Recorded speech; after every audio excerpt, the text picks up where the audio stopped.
तो कम से कम 7 दिन करना पड़ता है कोई भी काम। दान करो तो 7 दिन, धर्म श्रवण करो तो 7 दिन, इसलिए सप्ताह शब्द का प्रयोग किया।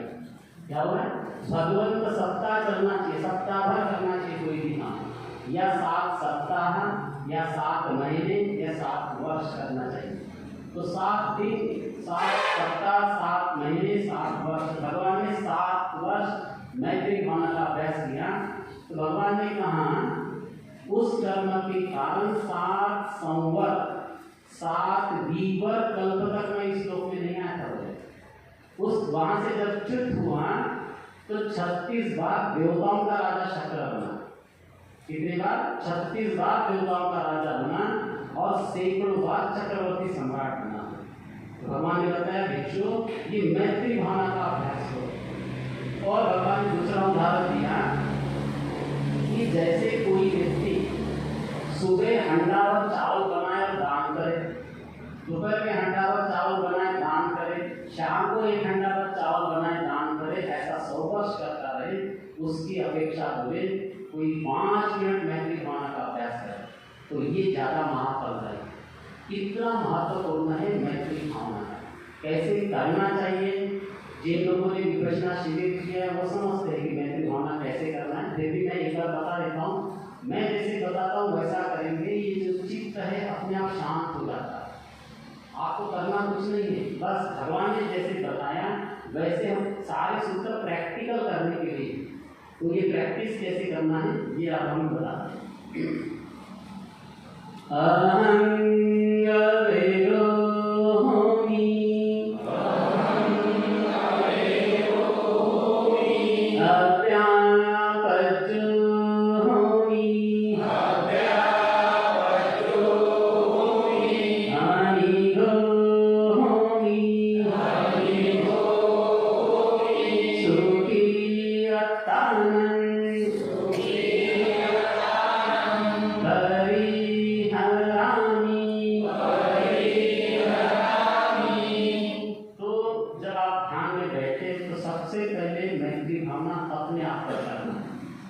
और 5 मिनट करना है कम से कम। कितने देर? 5 मिनट कि मैं वैरहीन हूँ, अवैरो वैरहीन हूँ, अव्यापज्यो होमी मतलब द्वेष नहीं हो, मेरे चित्त में राग नहीं हो, द्वेष नहीं हो, किसी के प्रति कुछ भी नहीं हो, और अनिगो नहीं, क्रोध नहीं हो, और मैं सुखी हो जाऊँ, अपने आप को सुख महसूस करें। 5 मिनट अपने आप पर मैत्री भावना करें। पहले मैत्री किसके ऊपर करना है? स्वयं पर। 5 मिनट कम से कम। देखिए मेरे चित्त में राग नहीं, द्वेष नहीं, किसी के प्रति क्रोध नहीं, वैर नहीं, कहीं कुछ नहीं, और सुख महसूस करें। मैं सुखी हो जाऊँ, मैं दुखी रहूँगा तो मैं दुख बांटूंगा, मैं मूर्ख रहूँगा तो मैं मूर्खता बांटूंगा, मैं सुखी हो जाऊँगा तो मैं सुख बांटूंगा। तो सुखी अत्तानंद करें, मैं सुख महसूस करें। 5 मिनट करने के पश्चात फिर आगे मैत्री करना है। माता पितु आचार्य ज्ञाति समूहा अवेरा हन्तु अव्यापज्या हन्तु अनिघा हन्तु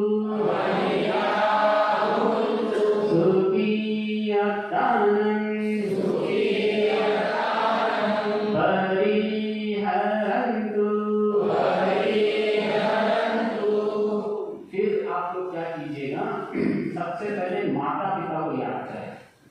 मर गए हैं तो कोई बात नहीं, केवल इतना बोले कि मेरे माता पिता जहाँ कहीं भी हो वे सुखी हो जाए, ऐसा बोलना।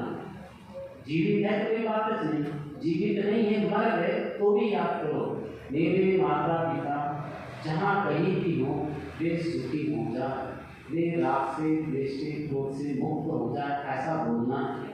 माता पिता को स्मरण करें। फिर आचार्याय, अपने आचार्य को याद करें।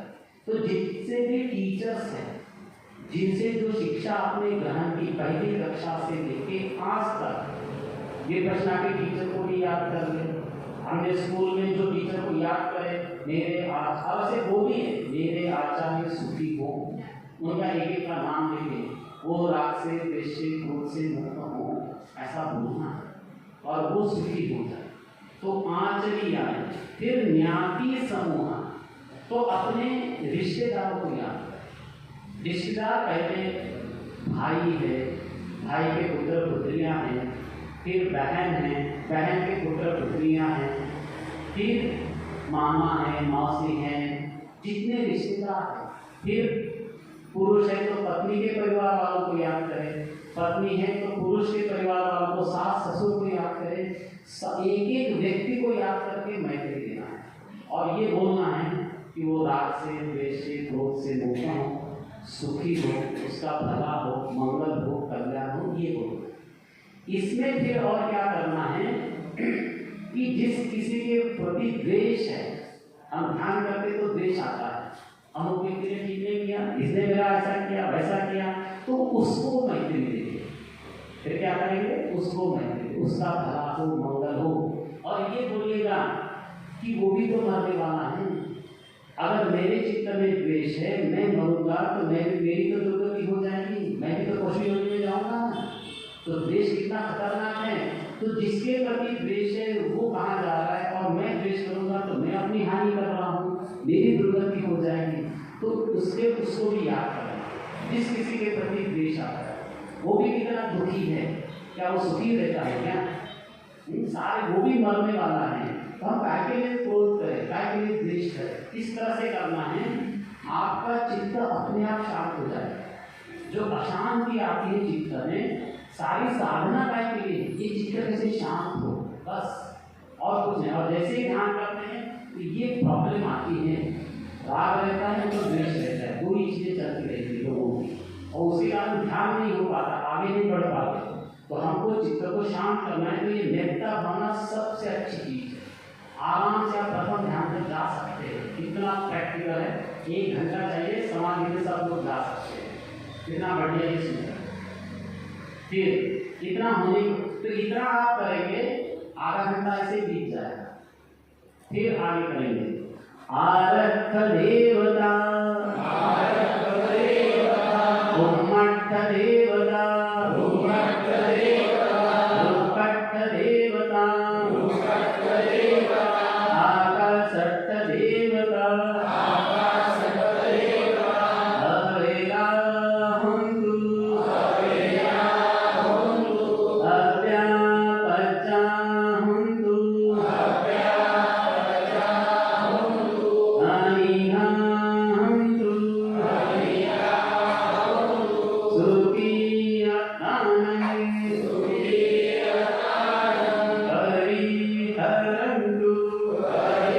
हरिहरन्तु। तो रक्षा करने वाले देव, भूमिवासी देव, आकाशवासी देव, वृक्षवासी देव, दैवी हो, द्वेषी हो, क्रोधी हो, सुख अपना संरक्षण। तो ये चतुर्दिक महाराज देवताओं को मैत्री करना है, ये सारा। इसके पश्चात प्रतिमाय दिशाय, पश्चिमाय दिशाय, उत्तराय दिशाय, दक्षिणाय दिशाय, एट्टिमाय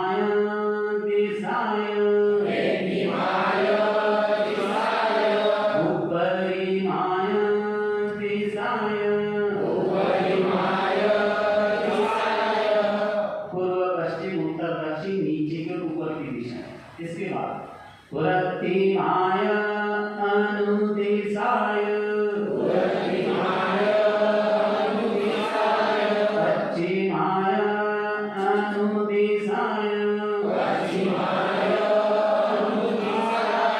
उत्तराय अनुदिशाय, दक्षिणाय अनुदिशाय।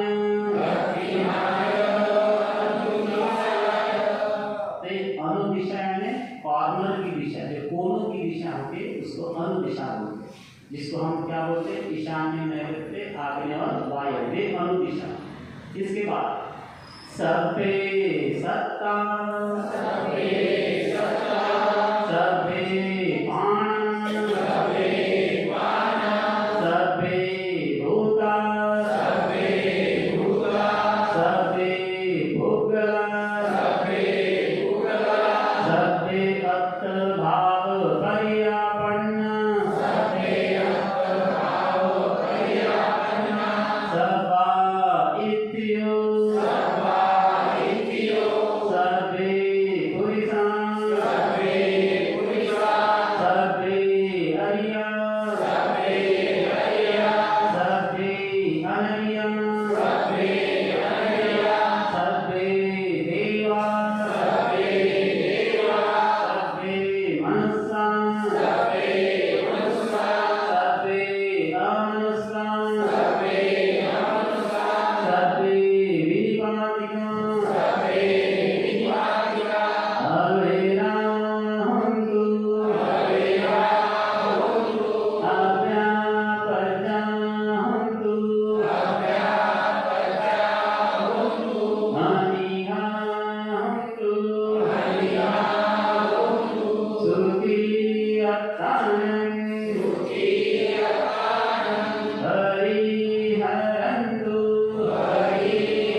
सभी सत्व। अब ये सत्व क्या होता है, तो जिसमें भी जीव है वो सारे सत्व में आते हैं, यानी हम भी सत्व है, पशु पक्षी भी, देवता ब्रह्मा सारे लोग सत्व में आते हैं।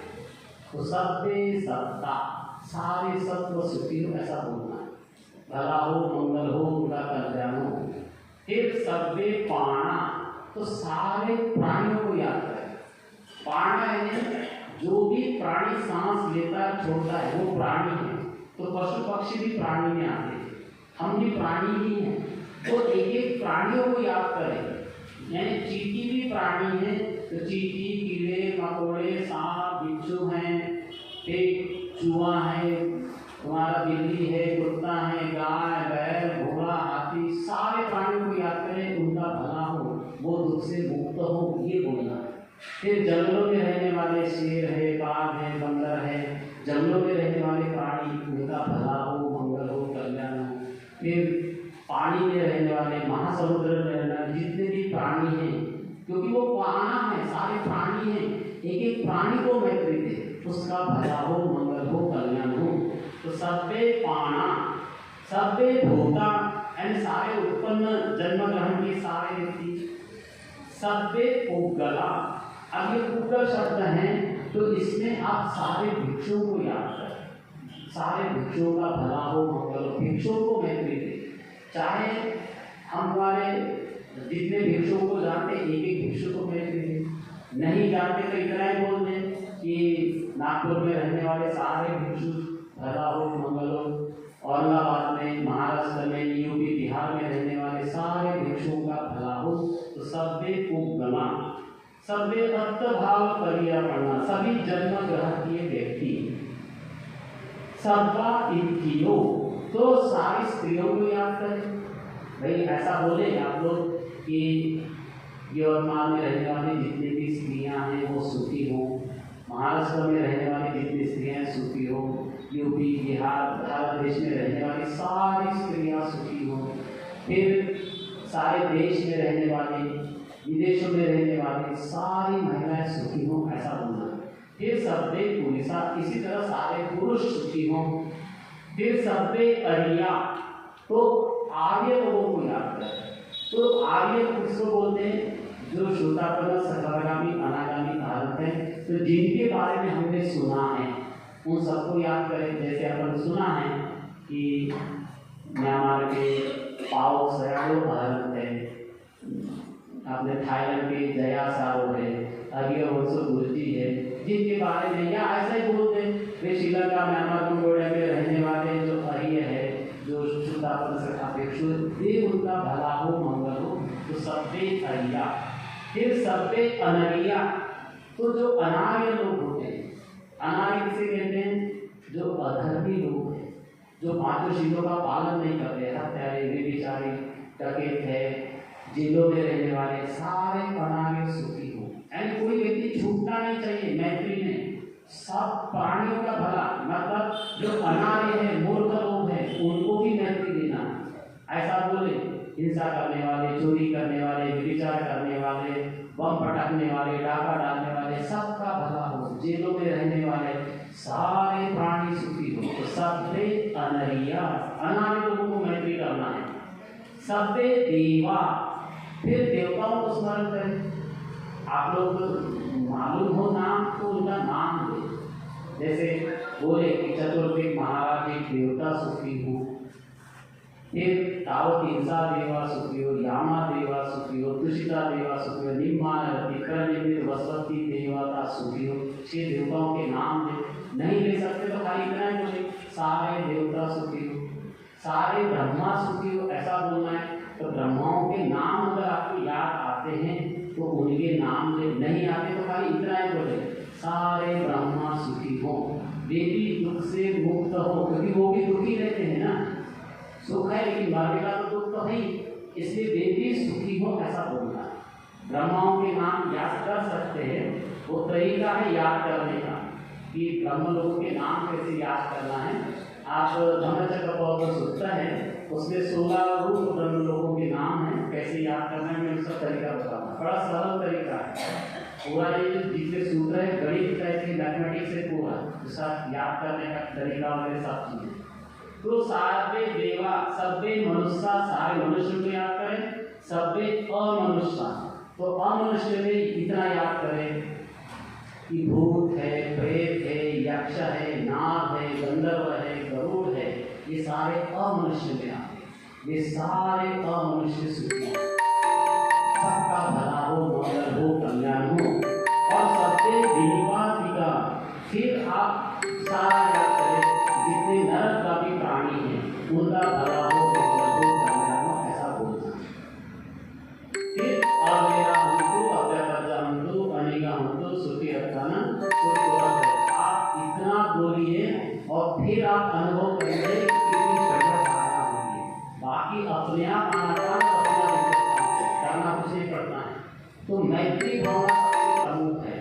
इसको आपको करेंगे तो 1 घंटा लग जाएगा और देखेंगे आप तो इतने हल्के फुल्के हो जाएंगे, तो इससे अच्छी और कोई चीज नहीं हो सकती। इसलिए भगवान ने कहा भिक्षु ये मैत्री भावना का अभ्यास करो, ऐसा भगवान ने भिक्षुओं को आदेश दिया।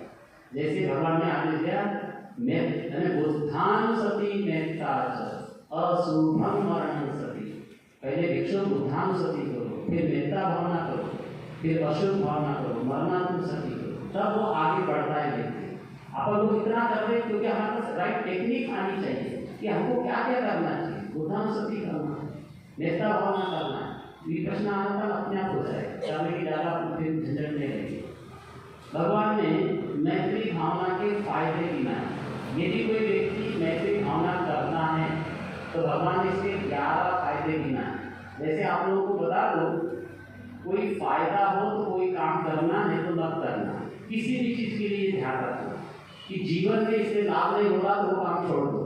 20 साल से काम कर रहे कोई लाभ नहीं तो क्या कर लो, काम छोड़ दो पहले। तो फायदा होना चाहिए। भगवान ने कहा यदि कोई मैत्री भावना करता है तो इसके 11 फायदे हैं। तो पहला फायदा है सुखम सुपति सुखम पटिगुज्जति न पापकम सुपिनं पश्यति, सुख से सोता है, सुख से उठता है, पूरे स्वप्न नहीं आते।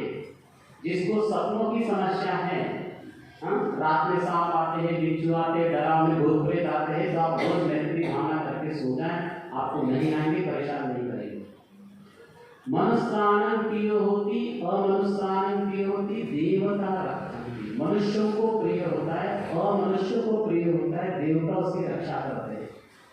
नास अग्निवा विषंवा सत्थं कमति, अग्नि है, विष है, शस्त्र है, काम नहीं कर सकते। मारने भी आएगा तो भी आपको नहीं मार सकता कोई। इतना मैत्री भावना का इफेक्ट है। फिर आता है तुवट्टं चित्तं समाधीयति, चित्त एकाग्र होता है। तो हम सोचते हैं हमारा मन क्यों नहीं टिकता, क्योंकि हम मैत्री भावना नहीं करते। मैत्री भावना करें अपने आप चित्त हो जाएगा एकाग्र। तो अट्टन चित्तन समाधि समाधि में चला जाए। मुख वर्णों विकसिगति, चेहरे का रंग मिल जाता है।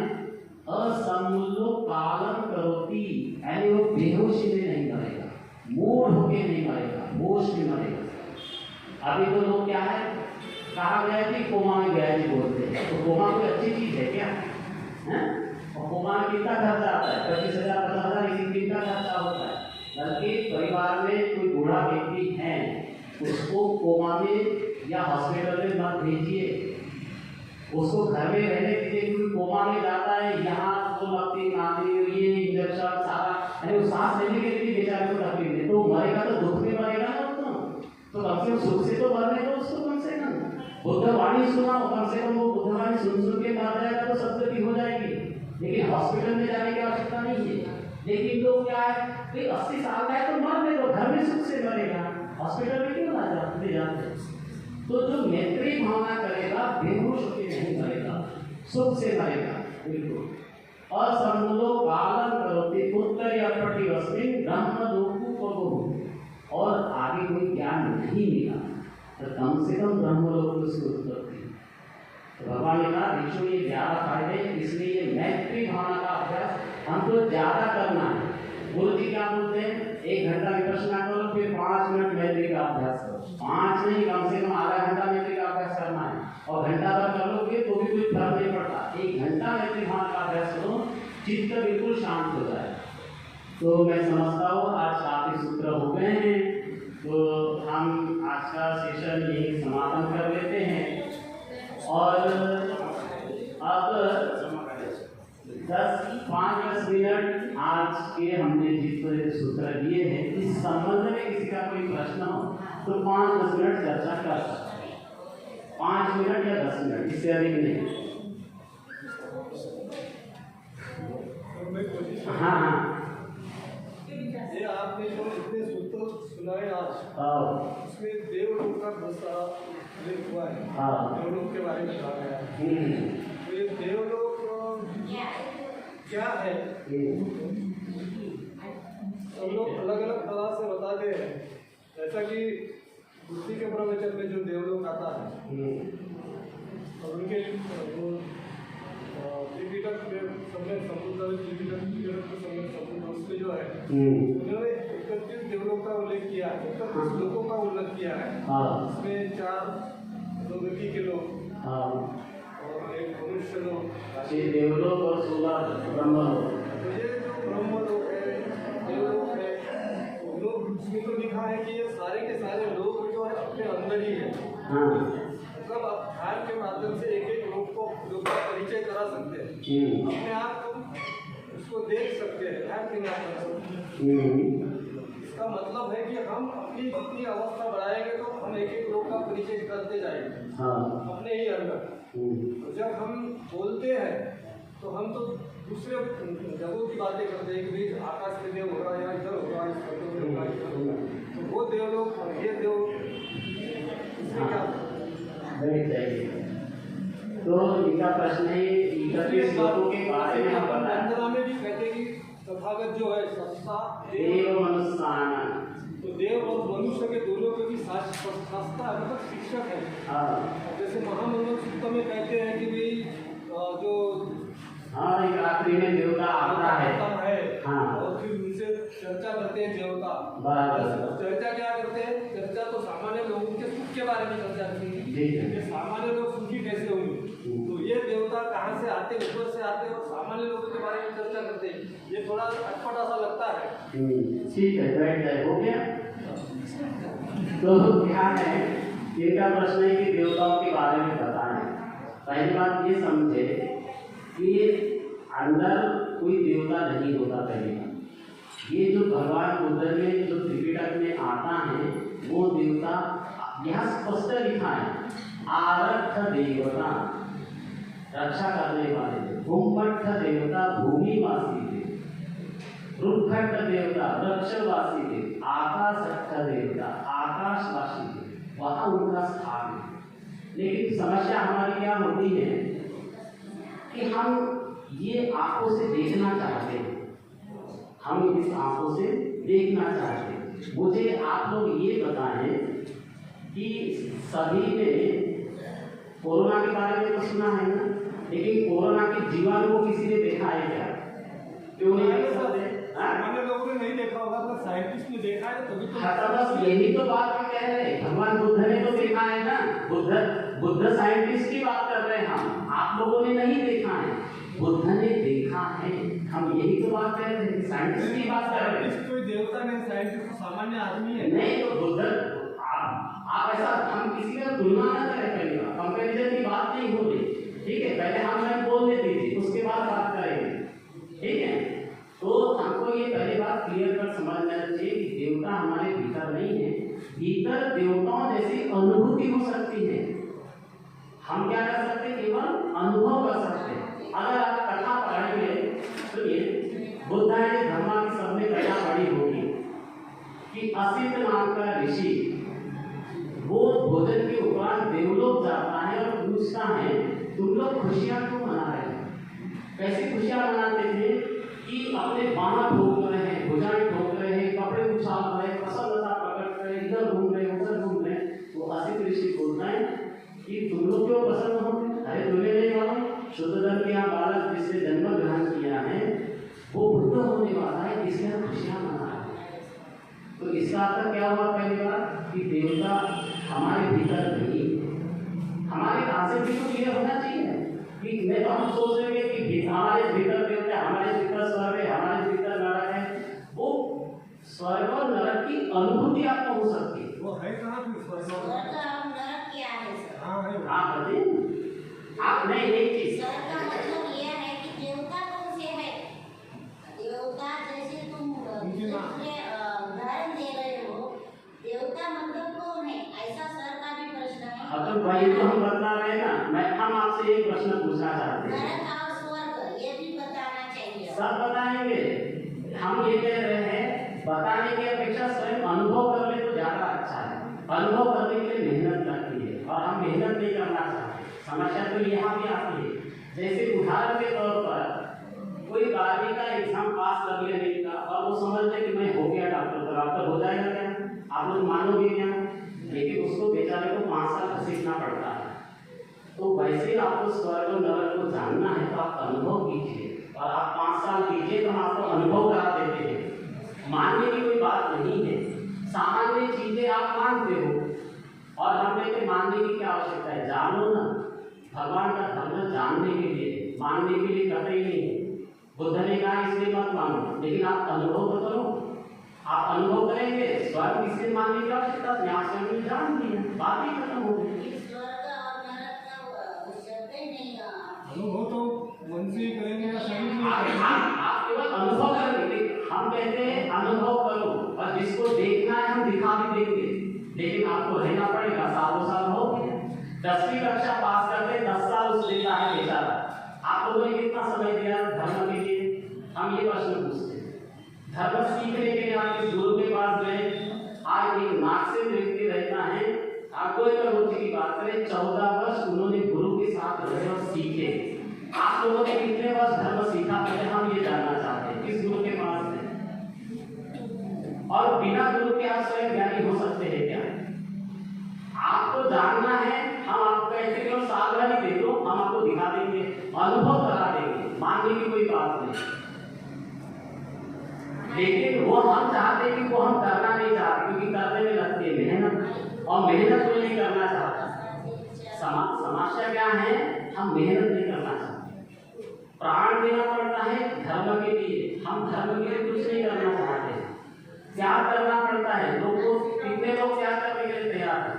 मैं एक कहानी बता देता हूँ, फिर मैं आपसे प्रश्न पूछूंगा। कहानी तो कहानी होती है सब।